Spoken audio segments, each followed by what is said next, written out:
Time to wake up. It's Saturday morning. Find some milk and cereal. Grab a bowl and spoon. No, a bigger spoon. Head to the living room and take a seat on the floor while Joseph and Chris present to you Saturday Morning Cartoon!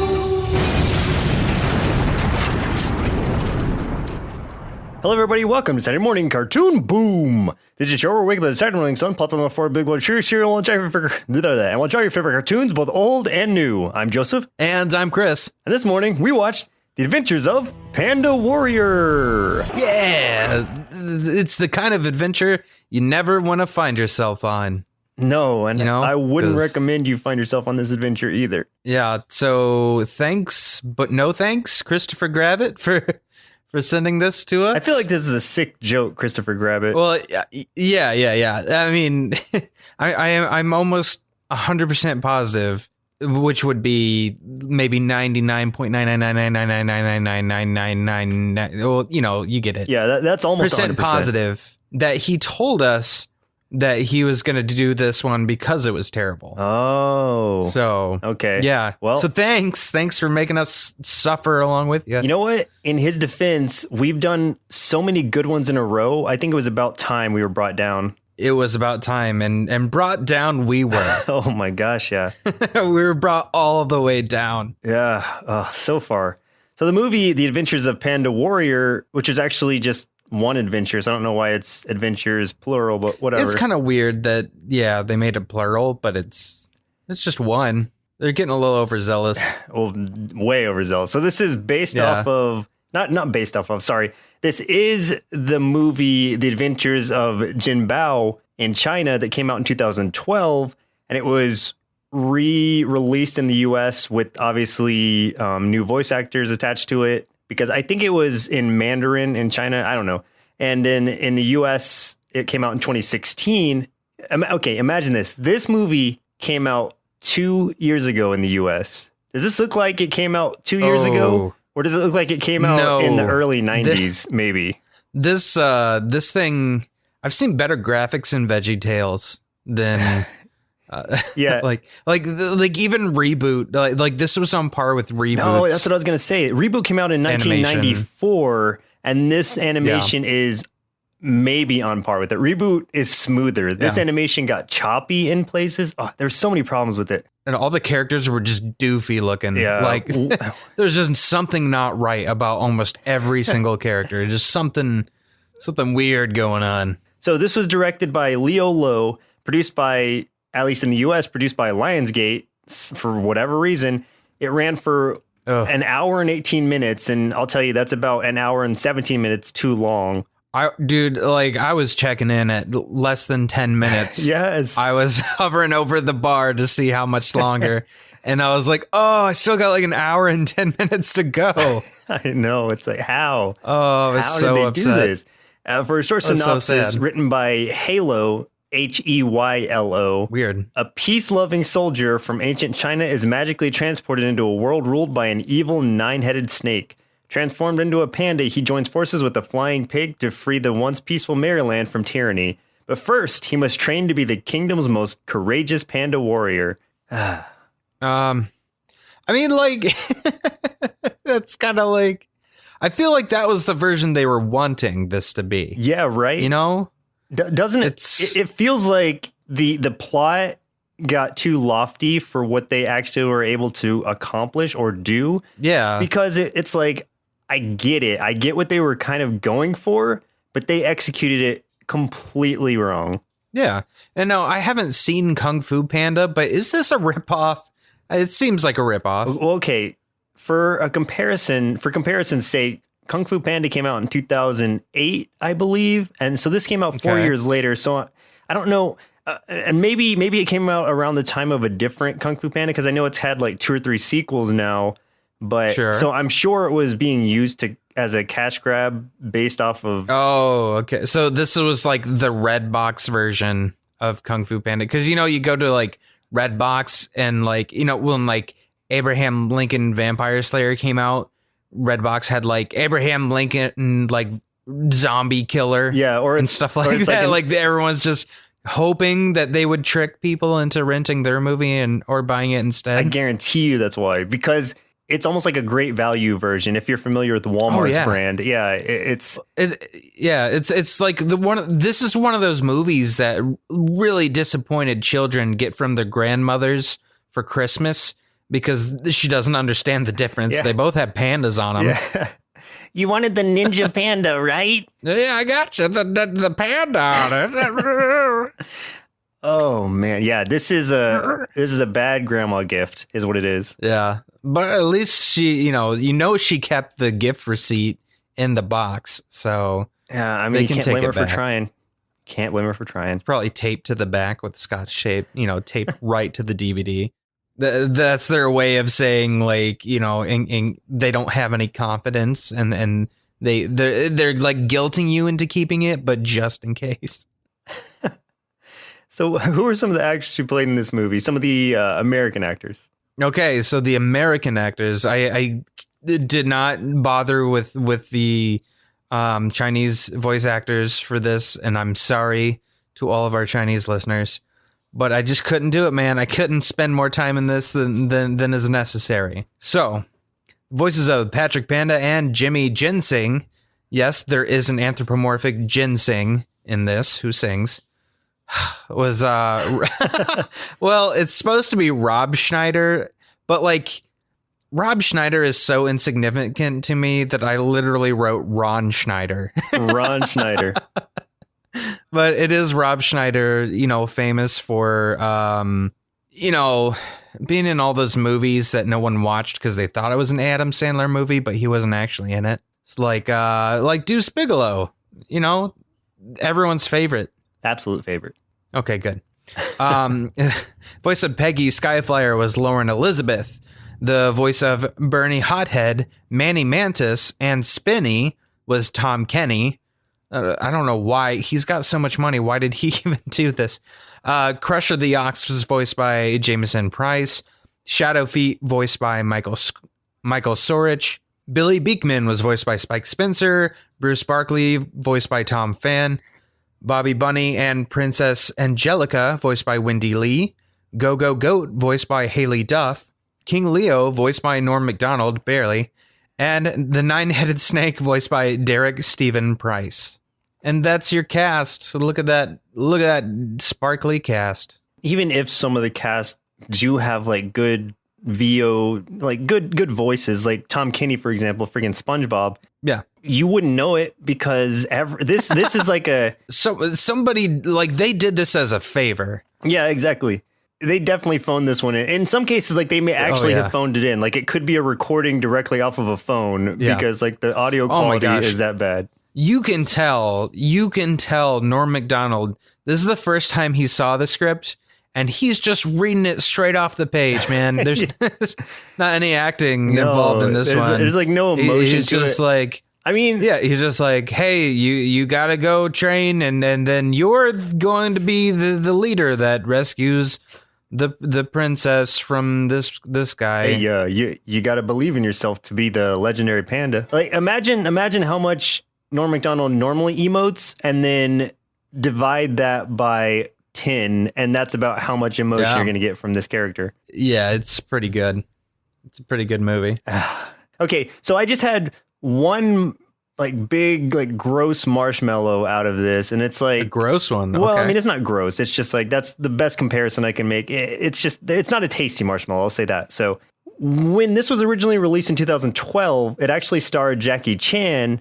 And if you think about it, like if you remember the character from the beginning, what Patrick actually looks like before he's turned into a panda, that's supposed to be a CG representation of Jackie Chan. What? Yeah. Like go back and look at a screenshot of that character. Why is his nose a third of his face? Like the nose is bigger than anything else on that man. Yeah, but that's supposed to be CG Jackie Chan. Oh, it's so bad. Jackie, what are you doing with your life, buddy? You're better than this. Well, I'm telling you, I'm sure his nephew made it in his backyard or something. And like Jackie called in some favors and got people to help. It was like whoever animated Reptile from the first Mortal Kombat movie came back with exactly the same software and knowledge that they had back then, and then created a whole movie in Reptile style. It feels like an early iMac video game, Yeah, that's the best I can describe it. Ugh. Like Turok, like a really early Turok dinosaur hunter-ish kind of thing or something. I don't know, man. This doesn't even have a Wikipedia page. Like neither this nor the Adventures of Jin Bao, the original movie, they don't have a Wikipedia page. So it was really hard to find information on this, surprisingly. I mean, aside from what I could get off of like IMDB and various other sites, like gathering this was kind of like a challenge, which made it even worse because then I had to look into this movie a lot more than I ever wanted to. But had you ever heard of it before it was suggested to us?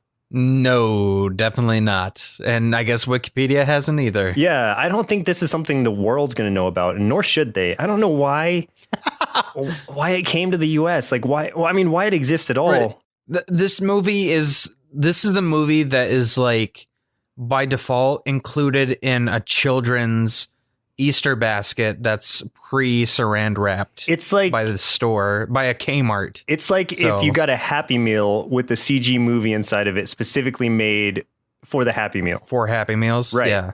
Yeah, and McDonald's would never touch this, man. No, McDonald's is too good for this movie. And that's you know what, something. though? I would love to see McDonald's remake this with all of their old characters because I think it would be more entertaining. Yeah, throw Grimace in there. Dude, like Mayor McCheese and the Fry Guys. The Hamburglar can be the one that merges with Hope and becomes that Hydra. Oh, yeah, I like this. I like it a lot. Already, this is a better movie. We've already fixed it. I was just thinking, like, should we even be doing this episode? Are we committing cartoon terrorism by, like, perpetuating that this exists? I think this just shows the link that we'll go to for listeners. Okay, yeah, you're definitely correct. Because this was so hard to watch. I don't know if we've let you know enough coming into it, but this was so hard to watch. Yeah, like you guys are going to be so shocked when we give the ratings. The last not even 5 minutes. The last like 30 minutes of it, I was dozing. Like it was the morning. I watched this in the morning and I was falling asleep during the last 30 minutes of it because like it had worn me out mentally and emotionally. I was just like, oh, I can't watch this. I would rather sleep than stay awake in a world where this is still playing. I spent the whole hour and 20 minutes clenched. Everything was clenched, Joseph. Everything. So let's go ahead and just start talking about it because this is going to be a blast. It's going to be so good. Let me start out by saying that the beginning, completely unnecessary. It has nothing to do with anything else that happens, really, nor does the ending circle back to the beginning. So it's like it almost didn't even matter. Well, technically, hang on, pushing up my glasses. Technically, the during the credits, they had a scene that kind of had something to do with the beginning. Yeah, and I saw that, but then it's like it didn't even show. It was almost just like this was like test footage that they put at the end because it had nothing to do with the beginning or anything else that happened. Yeah. It's you make a very good argument, and I secede my time. I even flipped through it a couple times just to make sure that I didn't miss any like transition where he had come back into the real world. But nope, I didn't miss anything. Okay. So here's like a huge problem that this movie has. Yeah, this is the problem. Yeah, this is one of many. But the most glaring one to me, other than the animation being the worst thing ever, was that like the editing was so bad because there's so many times like, okay, so here's an example. I'm going to give an example of what I'm talking about. So there is a scene where, so we're introduced to Patrick, which is a great name for an old Chinese warrior. We're introduced to Patrick. We find out he's a wimp. He doesn't like to fight. He gets challenged to fight by his instructor. He's horrible at it. He's a laughing stock. He's that character, right? He's lazy, doesn't do anything, can't fight.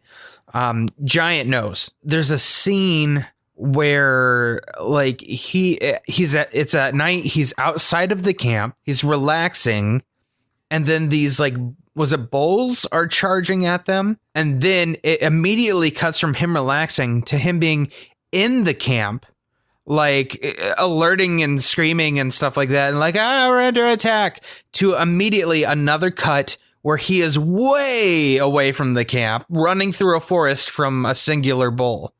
And I mean, this is all in the span of a few seconds. And I'm like, well, what is happening? Like, the cuts are so jagged, and like, you're obviously missing lots of time in between each one. It made no sense. Was it bulls that were being thrown, or were they fire arrows? I thought they were arrows lit on fire. I think the bulls came afterwards. Okay. But yes, there were bows. Yeah. There were arrows of fire persuasion. And what I was talking about earlier, like with the frame rate of it, is like when you saw fire on the screen, like when the bolts were shooting over the castle wall or whatever, you could see the frame rate like slowing down. Like it was choppy, like it was super choppy. Yeah. And I was watching this on Hulu, so it's not like I was watching like a bootleg version or anything. Like this was the actual version that they're releasing. And it's like they couldn't even keep up with their own frame rate here. And it's not like it's not like this looks beautiful, or there's like it's like a really populated background or anything. It's just like the most basic stuff they had. It's almost like they tried to animate this in MS Paint or something. Like they whatever program, or with a really terrible computer, because whatever program they used just couldn't handle the amount of stuff that they had on screen. Definitely couldn't handle fire. Like it was going crazy when fire was on the screen. And they did a lot of like slow motion scenes in this movie, and these were not like, they were not animated in slow motion. It was very obvious that this was like, they were slowed down in the editing, so that when the slow motion happens, things get very pixelated very quickly. Oh, how about every single combat scene where it looks like it's going in slow motion? Yeah, it's bad. It's like, man. They needed to speed these combat scenes up because they look like super choreographed. You know what I mean? Like it's like they're practicing fighting because they're going so slowly. There's no action to it, really. It's just everyone trading blows with whatever weapon they're using, or their fist or whatever. Well, there's multiple scenes too where they're just like animated to the point where they're not hitting each other. Like it's there's a part where I think it was a dog and something else were swinging nunchucks at, maybe it was the 9-headed snake, I don't know, but like they're just whipping the nunchucks around, and it's like they couldn't even animate it actually hitting the thing. Like it was very obviously not touching it. And I don't know, maybe it's that like maybe they just could not, they didn't have the computer memory to render it where they actually touched. Yeah. It's almost like everything was animated separately and just kind of thrown together poorly. Yeah. Oh, it did feel like that quite a bit. With the whole fire thing going on and him running in the forest, like he eventually, I can't remember if the ground cracks or something, or if he just falls off a cliff. He just falls. Yeah, so he just falls. And then he has this amulet on from his grandpa, and he's like, "Grandpa, I'll see you soon," because he thinks he's about to die, and his grandpa's already passed away. Like I would too if I was his grandpa. Man, this thing's terrible. And this, I guess, amulet, it activates and transfers him into this different world where he sees this, well, he's just falling, and then he sees this pig, this flying pig kind of falling along with him. This is when we get introduced to Peggy, who is like a pig with really long ears for some reason, and she can fly. But the way that she flies... The ears were like longer than a rabbit. It was weird. Yeah, and then the way that she flies is through farting. Like she propels herself with farts. Oh boy. Yeah, here's... This is where the movie gets good. There's so many fart jokes. There are a lot of times where, I mean, before this, I was like, okay, I'm going to give this a chance. Like maybe this is going to go somewhere. But the moment that like she farted to propel herself, I was like, okay, this isn't going anywhere. It's just going to go downhill from here. And I was right. Yeah, there's like another scene too. Well, just going with the story, like during his fall, he transformed into a panda for some reason. Oh, yeah. And even though they made that revelation while he's falling by like showing him in a mirror that he is now a panda, once he lands and like sees his reflection, I think in some water, he's freaked out that he's a panda. And I'm like, we just covered this. We just did it, man. Yeah. Like, why? Why? Okay. Anyway, there's this other scene, and this is going to be another example of that bad editing I was talking about. Patrick and Peggy come across this giant spider, right? Mm-hmm. They try to fight it. They get wrapped up, you know, all cocoon-like in some webs, like each of them. And they're like, what do we do? Peggy farts, which kills the spider. Yeah. The spider just flips over on its back and is dead. And then they're immediately chopping down wood somewhere for a fire. They were still wrapped up. Literally, the spider just flipped over, and then all of a sudden it's another scene. And I'm like, what is going on here? Oh, the transitions in this are so bad. Yeah. There are none. It's like it just jumps from scene to scene. There isn't one. It's just scene to scene. Yeah. Let's start going into the characters. The wonderful seven? I don't know. Seven. I don't know. There's some characters involved. Yeah. The first one we run across is this praying mantis called Manny, of course, because all their names are spot on. Yes. And he's accusing that Patrick's grandpa of being a crook. And he starts to fight him, and he's obviously like a skilled martial artist for praying mantis. I don't know. And they're fighting for a while. I guess Patrick tires him out, and then it switches to him being tied to a tree, Patrick falls which is another like crazy transition that has no lead in. It's like, oh, they're both tired. Now I'm tied to a tree. Okay. And then they become friends. There's these little onion dogs that are like being what's captured. with the onion dogs? I didn't understand where this was going. I don't know. Okay, so there's little onion dogs, and they like, I don't know if they spit or like what their thing is, but they shoot like onion juice out to. It's like they shake like a wet dog, and that's what it is. Yeah, onion juice goes into people's eyes, and they get very and irritated. Make them cry. Yeah, we also run across these phantom cats who are I guess some of the main antagonists at first, who are being mind controlled by this dark force, the 9-headed snake. And so they're literal just like little cat soldiers, and they don't seem to do much, but people are kind of scared of them. Well, yeah, because their eyes are wide open at all times. And it's kind of weird. It's like creeps me out. And they're being, at least at first, they're being kind of led by this tree spirit guy. Okay, it's not trees, but it's just a log that's on fire and it's purple. Oh, yeah, okay. So purple fire log. He's a purple fire log. Well, that's when he's evil. He's a purple fire log. Yeah. This is Bernie, because, he's burning. What's weird, too, is like they never reveal his name. Like he keeps calling himself the Phantom Warrior. Yeah. Until at some point Peggy refers to him as Bernie, just in casual conversation. I'm like, when did that happen? I think that's how it was for Manny, too. 'Cause I never remember them calling him Manny until just later. It's like, they're asking an awful lot of the viewer, like, come on, he's on fire, he's burning. Of course his name's Bernie. You know this. Yeah. And I'm like, I don't know this, so don't put it on me. They run across a big ox that is, I don't even remember his name. That was Crusher. Oh, yeah, Crusher. He doesn't really come back into play until later, because then they run across Metalbeak, who comes to the rescue, Billy the dog, who is a dog with nunchuck. I think his name was Billy. Bobby the bunny. Yeah, Billy Beekman. Or no, that was Bruce. Bruce was the dog. Okay, so Billy Beekman is Metalbeak. Yes. Bruce Barkley is the dog. Bobby is the bunny.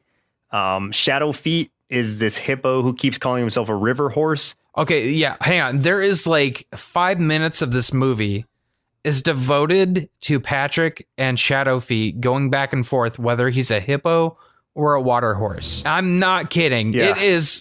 It feels like forever. And I'm like, at that point, I skipped ahead a minute or so. I will admit it. I did skip ahead.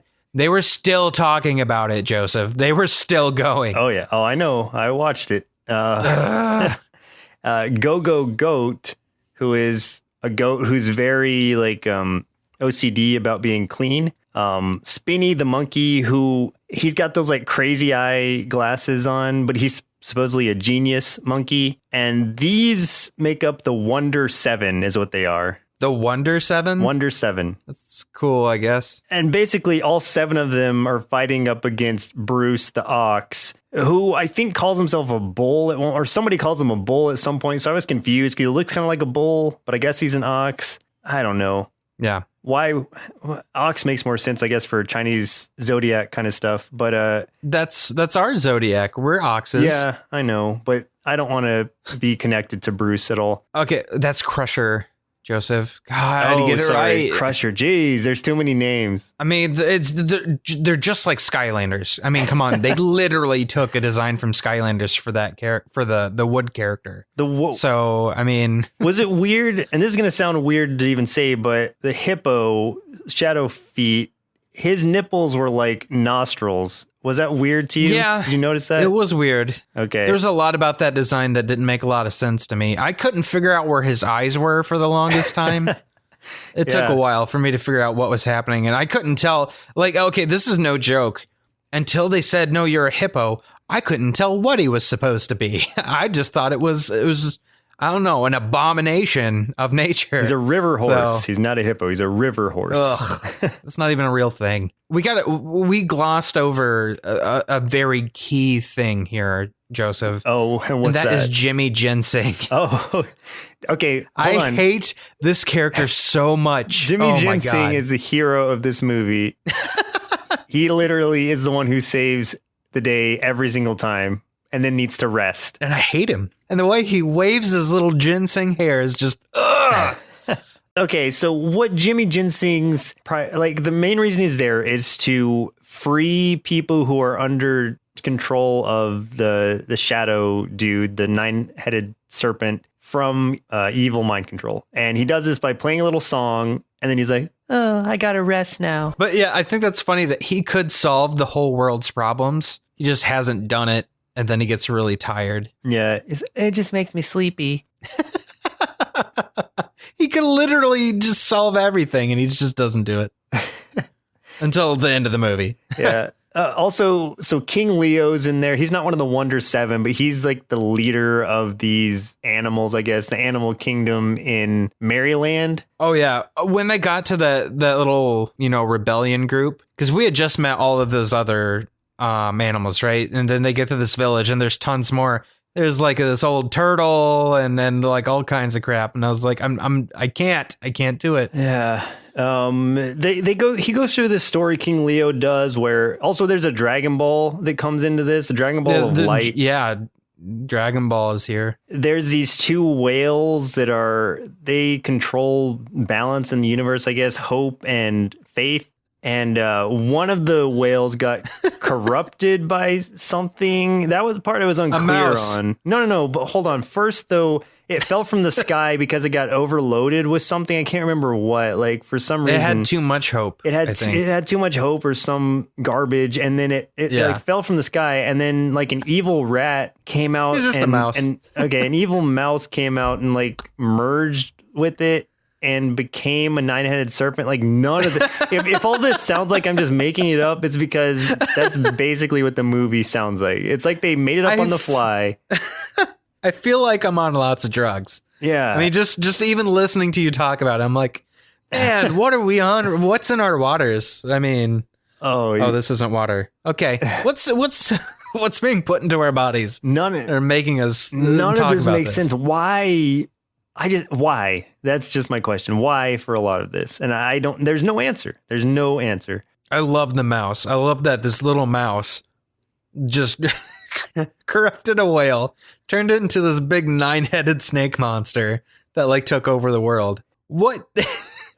And then come to find out, Patrick's grandfather was the original legendary Panda Warrior who everyone is assuming Patrick is, and Patrick is striving to be. But then Patrick goes through training to try to become this with King Leo, and he's terrible. Like, he fails everything. And King Leo's just like, well, that's good enough. You're the legendary Panda Warrior now. Here's a sword. So I got a question. Do you feel like it was weird that they gave Patrick a butt? Like, I mean, they totally have some, like, I mean, animated cheek action going on. And like, he's the only character with it, and it's weird. Let me tell you what was weird was when he was doing the King Leo's test to jump across the lily pads. As he's jumping across them, they're like piranha plants kind of, and they start coming up and trying to bite his butt. But he clearly, when it actually bites him, he's clearly bitten in the crotch. Yeah. But he's like, oh, my tail. And I was like, oh, that's the moment that I know. That's the moment that I knew that this had to be like translated from a different language. And that's what made me look into it and be like, oh, okay. So this was originally done in China. So yeah, they just kind of softened it up for U.S. release, of course, to make it more family friendly. But you can clearly see that is not the tail that gets bitten. Yeah, that was yeah. Well, that reminds me too of the scene where like so one of the big problems that they face is I don't know exactly what's happening. The group splits up for some reason at some point, and like a bunch of them get waylaid by all these cats, and they get kidnapped, and they get turned. I think they get turned bad. I don't know. Yeah. Like there's a confusing part. Like but yeah, but they have to fight against Peggy, who's like under this control and stuff. And the way that like they Patrick kicks her in the butthole at like the fart comes out of her mouth and eyes and ears and nose. And it's I don't know, man. Like I don't know. they knock Peggy out, and then supposedly they get captured by all the other people who are supposedly taken over. They come before Crusher again. Yeah, and they're captured and taken to Crusher, and now suddenly they're just not mind controlled anymore, and everything's fine. There's a specific reason that gets revealed. It's because what happened was off screen. Jimmy Ginseng came back and played his little song. Yeah. But we didn't get to see that part because they were trying to trick us. A lot happens off screen. Yeah. All the best parts happen off screen. It leads to a big battle, and then Crusher's freed, and now it's Bernie was freed earlier too, so Bernie's with them. Oh yeah, Bernie's free, so Bernie's a part of the Wonder Seven. There's more like 10 of them now, to be honest. I don't know, the Dirty Dozen, whatever it is. Now there's and Manny's disappeared this whole time. Like he's not there until like towards the end of this. Oh, that's right. Until he's needed to push the plot forward. And I totally forgot that he was one of the characters, and he's been gone for like half the movie, and they didn't explain it. He just shows up again later. And I'm like, oh yeah, that guy. Well, also something we didn't even bring up because there's so much going on. There's a princess that's captured as well. Princess Angelica has been taken. Well, we didn't even know that till over halfway through the movie that there's a princess that needs to be saved. That's true. She's been taken by the nine-headed snake, and she's put like inside of this or right above this like toxic water that's supposed to be like turning her evil. I think she's just dangling above Flint, Michigan, to be honest. And then I think that's it. And so it's supposed to be like corrupting her. And once she becomes corrupt, then that will allow, I don't know, like it'll allow the nine-headed snake to take over once and for all. I can't remember what it actually would do. Yeah. I don't know. It might not have even been touched on. No, to be honest. I think they said something. I just can't remember what it was. Like she was being corrupted for some reason. And then, but it doesn't matter. And then it doesn't. No, it really doesn't. Okay, hold on. I'm trying to remember where this note comes from. So they're given Bernie's. Oh yeah, they find a raccoon or possum or something. Oh, that's right. They go to Bernie's creator or something, or Bernie's boss, who is this fox wizard in this sky castle or something. Yeah. She gives him a piece of this, the foundation of the dark castle that the nine-headed snake is staying in, because what it'll do, since the castle's flying around, like they can't just go find it. It's not in any set place. So this rock, though, this piece of foundation will lead them to the castle. It's like a little compass. Rock. If there's danger, the fox lady says, there's a special note inside that they can't read until danger comes through. Oh, and the reason that they're trying to corrupt the princess, or the nine-headed snake's trying to corrupt the princess, is because if she's drained of all her goodness, then it'll get rid of the Dragon Ball of Light, which is all that's keeping the nine-headed dragon, or the nine-headed snake. Why don't they just call it a Hydra? Like, it's dumb saying nine-headed snake. Okay. And then Goku can't wish that this movie was never made because the Dragon Balls won't exist. Yeah, like they're trying to get rid of this one Dragon Ball of Light that's protecting the world from darkness. And so it comes to a point where they all go up against this Hydra or this nine-headed snake, and then the head, like they keep defeating it, but the heads keep regenerating, and all the heads are different elements too, which they don't really touch on. You say that, but one of the heads just shoots arrows out of its mouth. That's my favorite one. Arrow is my favorite element. It's your favorite element, arrow, yeah. Yeah, that's the best. And so they're like, okay, well, let's attack all 9 heads at once. And they try to, and still nothing. And then Bernie's like, all right, well, I'm going to take this note out. And I'm trying to imagine what the note said. I mean, I know what it said, but it basically just said, kill yourself. The note said, we must sacrifice one for the sake of all. And so what Bernie does, he does like a massive, that's pretty much it. A massive explosion to try to defeat the Hydra. And Bernie blows himself up for no reason. Well, it destroys literally the note could have just said, kill yourself. It destroys the castle, I think. No, the snake destroyed the castle by looking for them because the others escaped. Oh, yeah. I don't know. And then so Crusher is holding the snake back and telling them to run. Castle falls apart. Then it kind of comes to the final battle. Well, what we think is the final battle where they all land back on the ground.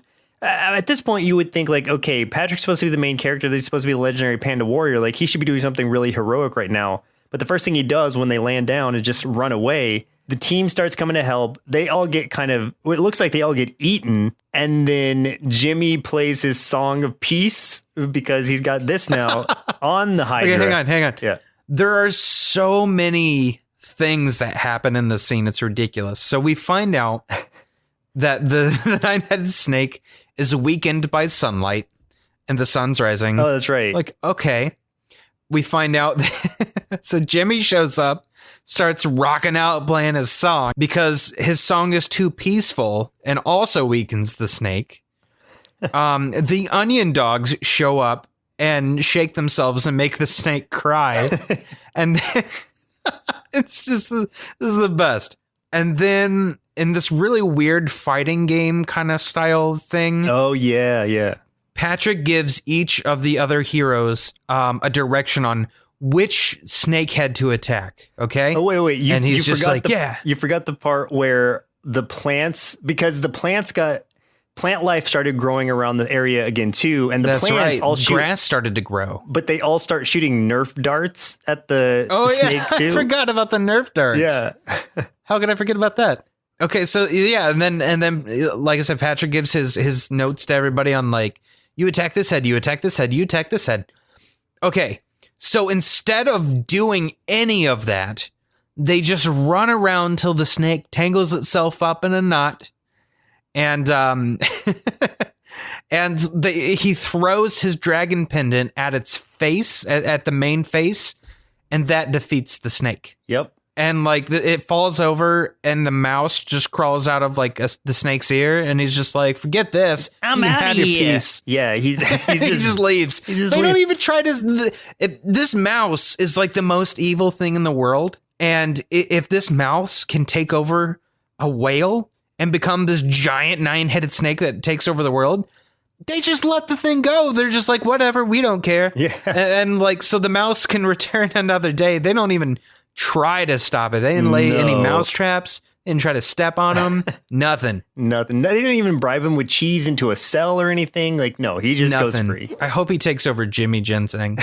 I hope he takes over that crappy little Without root. Jimmy Ginseng, they couldn't win at all. Like, there's nothing they could do. Know. He's the only one who knows the song of peace. He's the catalyst for everything. He solved every situation they were in. Yeah. It literally, Patrick did nothing. Yeah, no, you're right. Patrick didn't do anything. They threw him in there. Like, without him, they wouldn't have made it anywhere. They wouldn't have gotten anything done. And this legendary Panda Warrior didn't do anything legendary. The most he did was throw the amulet that his grandfather gave him at the snake's face after it was already tangled up. So he didn't learn how to fight. He didn't learn how to do anything heroic. He just threw the one thing he had at and hoped for the best. Like, how could he have known what it was going to do? Yeah. There was no indication that throwing a pendant at something's face would defeat it, other than maybe it would irritate him or pop him on the nose. Right. You know? And then it's just at the end of that, faith and hope, the space whales, I like calling them space whales. Whales. Yeah. The space whales are reunited, and the Guardians of Merryland are together once more. The end, I guess. Oh, man. And it's like, instead of then coming... we get the end credit. Yeah, well, instead of coming back full circle where it shows like Patrick like waking up like it was a dream or something, or being like, oh, I'm alive after all, or something like that. It just like, well, they're just kind of walking away in the sunset. And the end credit scene, it just shows like Patrick, who still like sucks, fighting against the master again, who back in human form, fighting against the master. And I guess he's getting drunk. I think it's alcohol that's being poured down his throat, and because his kind nose of winning. Like he's kind of winning against. He's kind of winning, but it's guy. because he gets like alcohol like in his mouth, like because you see his nose. Both getting wasted. At one point, they both even stop fighting, and they both are just chugging as much alcohol as they can fit in their bodies. And I think they passed out at the end, didn't they? Yeah, I think you're right. And it's like, it's clear, so you could say like, oh, it's just water, but it's clearly not just water, because you could see Patrick's nose start turning more and more red the more of it he drinks. Oh, yeah. So it's like, oh, man, like this is all over the place. I wonder if in its original form, it made any more sense than it does in the U.S. translation. No. Probably not. No, it did not. Probably not. At least we got the obligatory, like, uplifting rock song to end the movie, and a freeze frame with all the characters. Oh, yeah. You know? There was one. It's like, do you believe in miracles? Yeah. If you believe. Well, Chris, looks like it's about time we try and scar our inner kids for life by telling them they're about to watch Kung Fu Panda, but actually locking them into a dimly lit, smelly room playing The Adventures of Panda Warrior. What was this? What did you make me watch? Why would you do this to me? I'm just a child. I haven't even had a chance to deserve this kind of punishment. Aside from, trimming cat's ears with my mom's scissors she uses to trim her mustache. But I still gave this awful mess of a cartoon 0 bowls of onion dog cereal out of 5 because this movie stinks. And it made me cry. So let me get this straight. Someone saw the original Chinese version of this movie and was so enamored by it that they decided it needed to be redubbed in English and released in America 4 years later? Okay, just making sure I understand the setup here. Let me start by saying something positive, kind of. With some additional editing, plot restructuring, and consistency, I think this could have been a pretty decent story with actual emotional weight to it. As it stands, though, this is one of the worst family-friendly movies I've ever seen. The characters were all pointless, there was no reason at all for Patrick to ever be human, and the CG was unforgivably bad for this coming out in 2012. Maybe it would have been okay by mid-90s standards, but even then, just no. Overall, I'd give The Adventures of Panda Warrior 1 big bowl of smelly pig fart cereal out of 5, and I highly recommend you avoid this at all costs. I don't really have anything funny to add at the end of this here. This thing existing and being supported in multiple formats is the real joke. Your movie's bad and you should feel bad. I was just thinking, and I came up with an idea that would have, I wouldn't have fixed the problems, but would have made this movie make a lot more sense. The pendant that he wears, the dragon pendant, why just make it a panda pendant? Wouldn't that make a lot more sense? Yeah, there's a lot that just wasn't really connected at all. Why are a rat and a whale combining to make a hydra? Maybe a giant rat or a gross whale or something. Like a big hydra doesn't make sense. Like none of it. I mean, this sounds like a small child just rambling on, making crap up, and someone's like, I think that could be a movie. We're going to write it exactly like he's saying it. Exactly. And and that actually makes more sense if you think about it too, how like it skips from scene to scene really easily, and some characters just kind of disappear and randomly show back up, and lots of fart jokes. I think this was all made by a kid. Yeah, but it's like, this is like an insult to movies made for kids, though. You know what I mean? Like, there are some great animated movies for kids that adults can enjoy, too. But this is like, it's trying to be something, but it's failing at that. It's not even funny. Like, even the fart jokes aren't funny. Like, at no point did I laugh, like, oh, that's kind of funny. Like, nothing. It's had no redeeming qualities. Oh, I agree. I mean, do you have any other closing comments on this? Do not seek this out. If you, for whatever reason, if you want to listen to this episode because you're like, what's The Adventures of Panda Warrior? Like, spoiler alert, it's not worth it. Don't pick it up. Don't look for it. You could, it's on Hulu. So I'm just going to tell you that if you, for whatever reason, want to watch it and complain about it, I'm warning you beforehand, you don't want to watch this and you'll thank me later for telling you not to. You know what? I came up with another fix for this movie.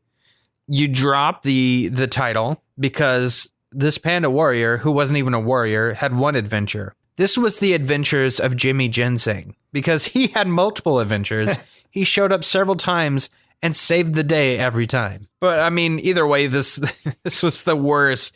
This is definitely the worst thing we've ever done. Animation, voice acting, editing, writing, it was all bad. Yeah, I mean, even as a kid, I couldn't enjoy this thing with how confusing it was skipping from scene to scene. Like, there's no way. Yeah, the only reason I gave it 1 star is because I don't even think our rating system will let us give less. But if it will, I'm going to take it down to 0. Take it down to 0 because I've done it before, and I'm at 0 here, man. I'm at dead 0. Well, I will give it 0 if I can, 1 if I can. Whatever the lowest is, I'm going to stay there. Okay, maybe a 0.5 if you... Yeah, I think 0.5 if you have to. might be our limit. So if anything, it might look like it's a 0.5, but it's actually 0. Just know that. You know, I usually when I'm mean to a cartoon, I can usually find a few things that I can be like, okay, well, like, you know, this was the one redeeming thing.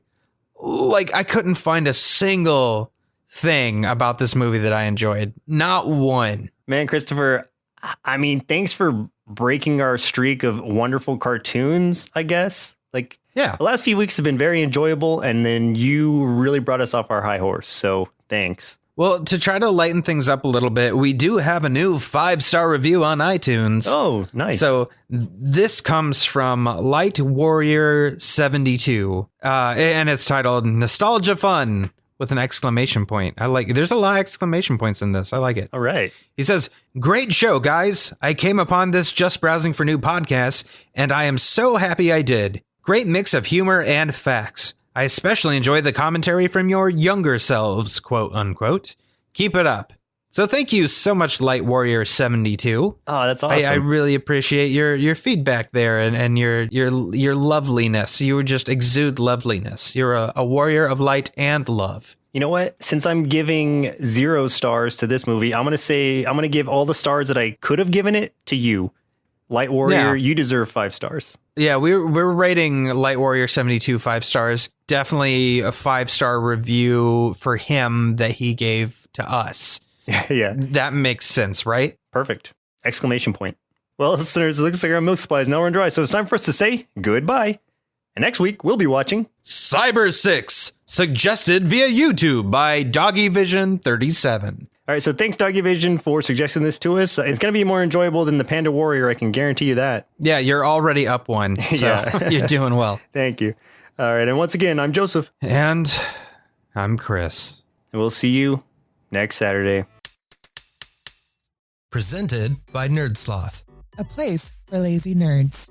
If you like what you heard, consider donating at patreon.com/nerdsloth so we can continue bringing you quality shows. Be sure to also leave us a review and share your favorite episodes and clips on social media. If you're looking for more content, visit us at nerdsloth.com.